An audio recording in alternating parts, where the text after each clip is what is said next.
Fear Not, Episode 74. Hi, I'm Billy Atwell, and I believe that consistently facing your fears is the only way to realize your truest self and to make those confident choices that will help you to obtain your deepest held hopes and dreams. I have faith that this podcast series will show you that you are not alone, that it will strengthen you and give you courage to face your fears, and that it will help you to permanently cross over into a life of living beyond your fears. Join me on this journey as we listen and learn from others as they share their experiences in facing and overcoming their own fears.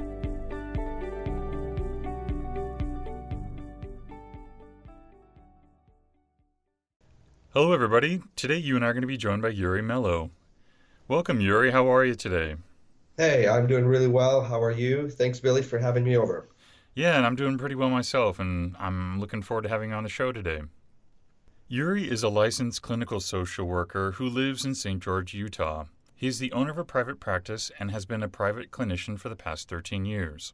He's also the author of Mind Over Gray Matter, Train the Mind to Heal the Brain.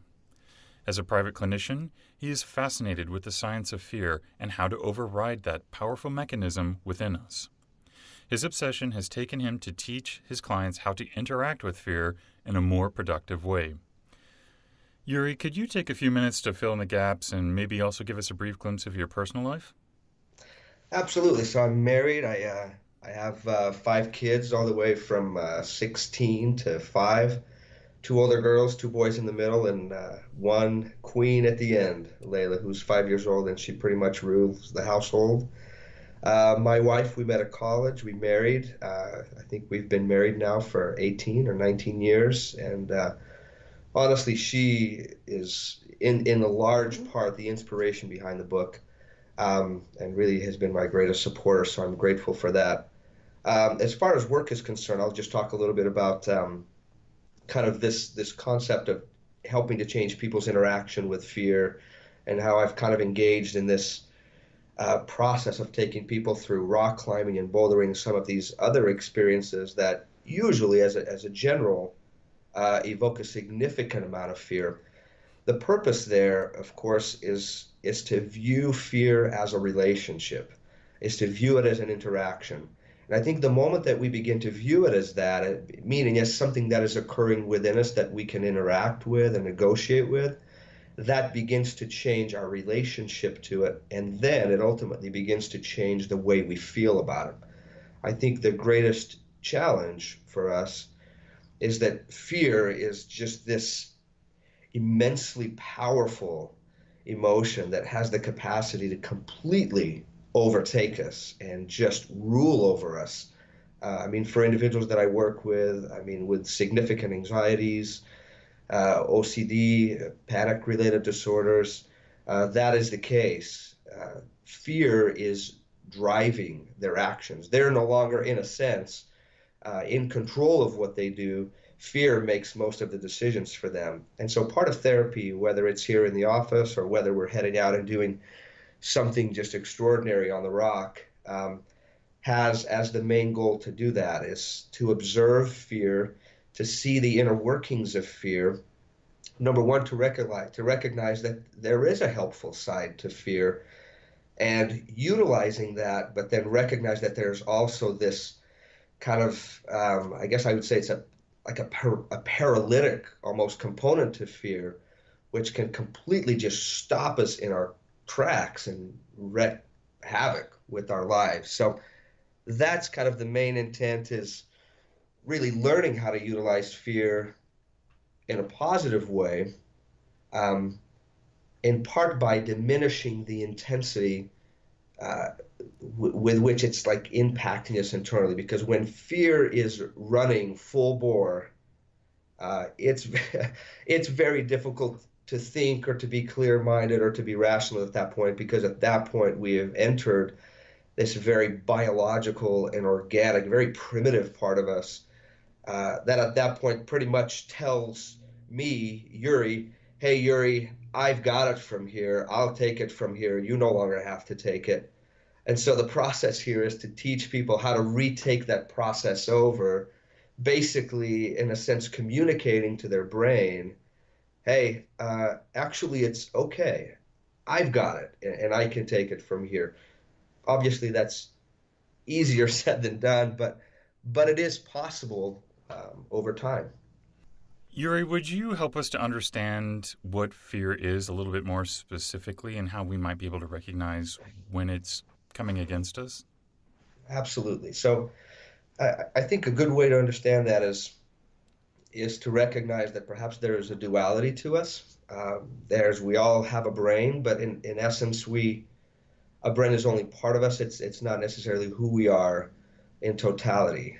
There is this other person, or I guess it's not another person. I shouldn't say that, but it's our mind. So we have a brain and we have a mind, and those two things are distinct. So the mind would be what I would call the conscious or the consciousness. And I know that in and of itself, that's a little bit of a difficult topic for a lot of people, a little bit of a philosophical discussion, which we won't engage in right now. But the brain utilizes fear to protect the organism. The organism is our body. And so the brain's main job is to ensure that this organism is moving away from anything that is pain or that it perceives as pain, and then moves the organism towards safety or comfort or even pleasure. The mind is different. The mind's main purpose isn't necessarily the protection of the physical organism, but the mind's main purpose is the evolution of the individual. So it's more related to purpose. It's related to meaning. It's a recognition that our sole purpose in this existence is our own personal evolution, personal and spiritual evolution. And so, whereas the brain is concerned with protection, which is where we see fear as this overriding power, the mind's is love and evolution and growth. Um, and so, especially as children, fear is a significant part of our lives, and it obviously continues to be a significant part for others. So, fear, I mean, in a very simple way, is an emotional response meant to direct us away from pain. Unfortunately, that attempt to move the organism away from pain sometimes actually moves us into more pain, into more danger, or into us withdrawing and avoiding things that are naturally good and meaningful and purposeful for us.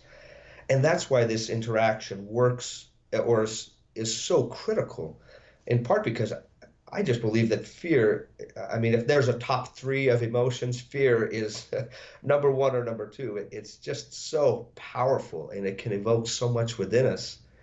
And if we don't learn to have a better relationship with fear, it will just drive us. It'll drive us in our relationships. It'll drive us as parents. It'll drive us professionally. We'll be defensive. We'll be offended all the time. We'll be insecure all the time.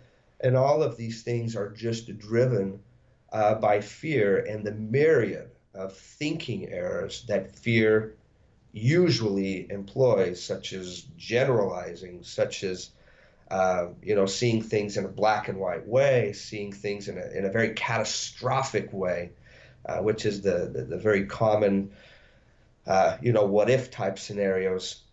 It's important to recognize that fear, much like anxiety, I'm going to speak about those two interchangeably, is mostly um, it's a disorder of anticipation, meaning we're anticipating something before it even occurs.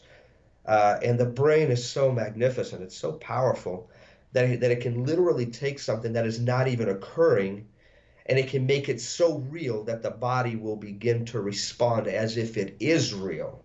And that's what fear is we're anticipating that something will happen in such a realistic and powerful way that our body begins to experience it.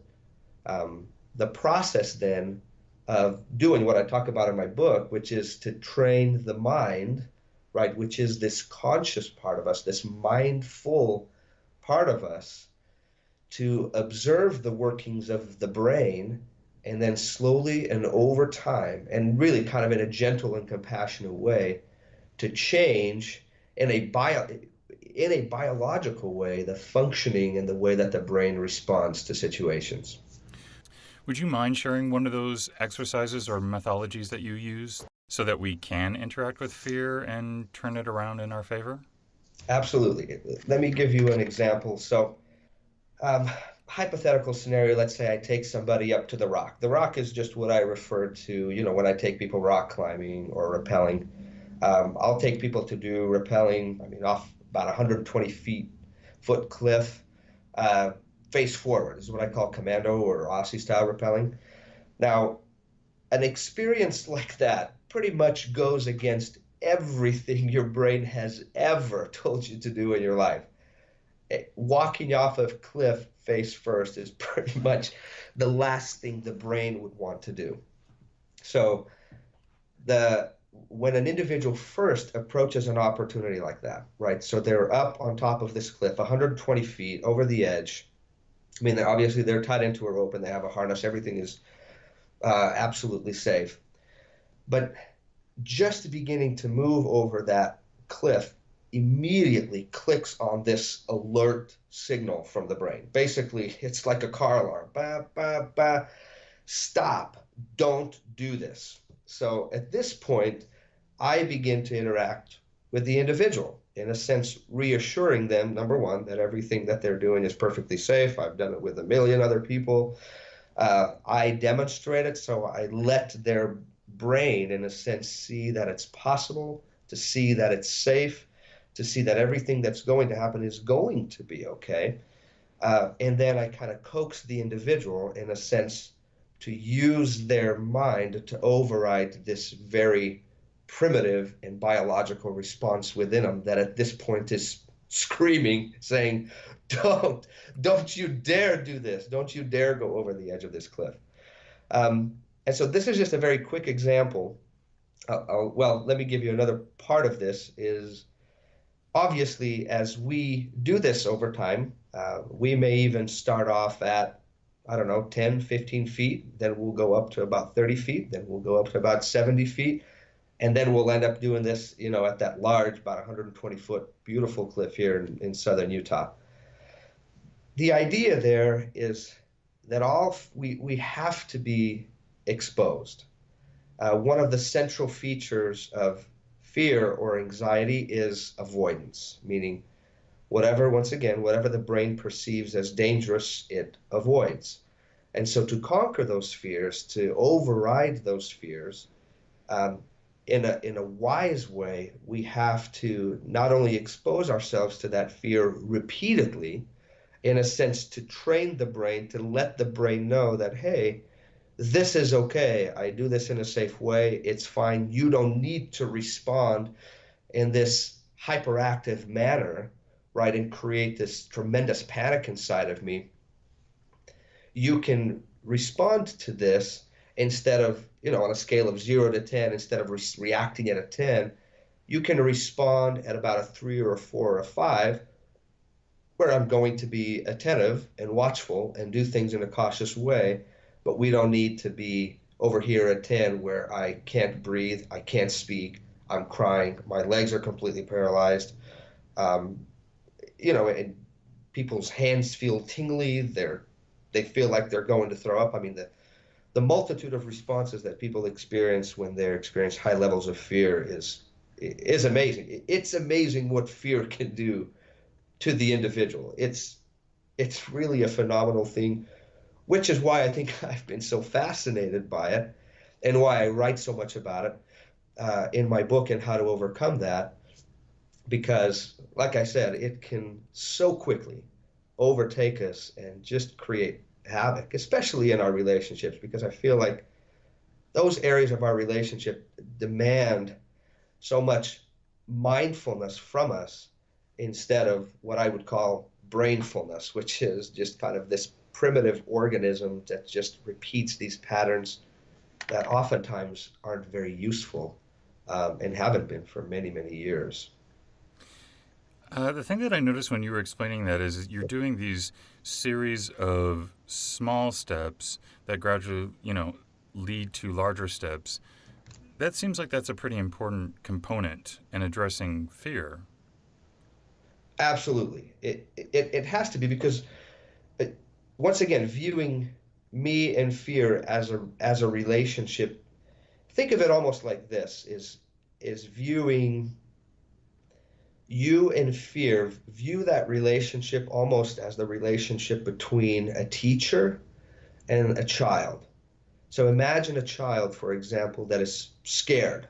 Maybe they've watched a scary movie, or maybe it's windy outside, or and they kind of have this overt response, right? They're crying, maybe they're shaking, or they don't want to sleep in their bed, or and our response to fear, I mean, our response to that child isn't like, quit being a crybaby, get in bed right now, or we smack them, or we get angry at them. Our response as a wise teacher is to comfort them, it's to encourage them, it's to maybe even go into their bedroom with them and sleep with them for a little while, or maybe allow them to sleep in bed with my wife and I for a little moment.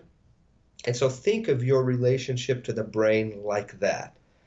These kind of so-called baby steps um, are basically the same process that I would take with the child. Why don't we start here at 10 to 15 feet, and then move up a little bit more, move up a little bit more. In a sense, what we're doing as part of that relationship is we're slowly transforming the brain to no longer view something as alarming and panic filled, but to view something in what I believe is a very realistic way, and to view yourself in a very realistic way as someone who is simply capable and able. For me, the definition of confidence is simply, I got it. I got it simply means like, hey, like, I'll give it a go. If it fails, I'll try again. I'll try something different. Um, if it goes well, great. I'll try and do something more. Uh, to me, that's what confidence means. It just means that if it's great, good. If it's not, I'll readjust and I'll try again. And so for me, that's kind of the ability and the relationship as something that we address. And this part I think is key. We have to address the brain in a compassionate and patient way. I just find that the more we resist and fight against the brain, the more it resists back. I know I'm talking about the brain almost as if it's this separate entity, and I don't mean to say that we're kind of these like multiple personality type individuals, but I just find that when my approach to the brain is gentle and reassuring and consistent, that over time, that's when I get the best outcome. That's when individuals that I work with get the most positive results, is when they consistently and gently do it over time. How do you help your clients be patient with their brains? Because I understand what you're saying. It's like we're like animals with consciousness, you That's know? right. And so, how do you help your clients to resolve that so they understand it like a revelation or an epiphany so that they understand? One of the ways that uh, initially that I begin to show that, um, let's say that I'm sitting with somebody here in my office. So what I'll usually do is I'll stand up and I'll kind of head towards the door of my office, and I'll say, let's say that I represent fear, and and then this is kind of silly, but as I kind of begin to walk towards the individual, I say, at this point, as fear gets closer and closer and closer to you, our natural tendency is to avoid it, is to run away, because fear not only is difficult to manage, but it can be painful. Like, it's difficult to experience. And then I continue to move closer and closer and closer to the point where I'll sit right next to them. Like, I'll be sitting. Sometimes I'll even like touch like an elbow to their elbow. Um, and then I tell them, this is what I want your relationship to fear to be like. So it's something that you can be with. It's something that you can sit with, and potentially it's actually something um, that has some value to you. And obviously, we know that fear has value. Um, I sometimes explain to people that to me, the definition of emotional maturity is simply that is it's the ability to experience the full spectrum of emotion, all the way from the dark tones of sadness or fear or tragedy or betrayal, all the way to joy and happiness and excitement. So the emotional maturity is the ability to experience that full realm, the full spectrum, and still maintain a sense of purpose and meaning, meaning that even throughout those extreme emotions, I'm still able to respond and act in a way that is congruent with my highest self and my highest values.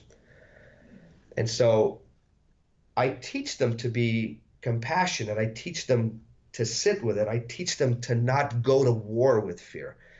I sometimes tell people that, in my mind, to be mindful, to be full of mind, is to make peace with the brain.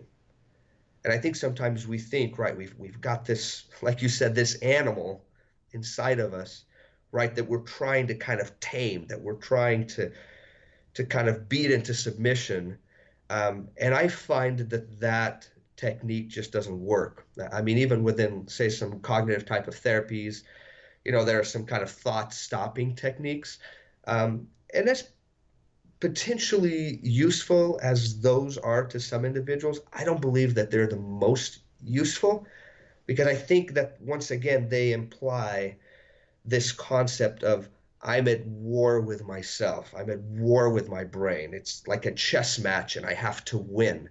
I just don't find that that works well. And so that's why I teach people to view their brain within the context of compassion and patience and gentleness. Once again, that's why I use the definition of me and a child, is because with a child, we would respond with that way. We would recognize that the brain is as irrational as it sometimes is, as illogical as it sometimes is.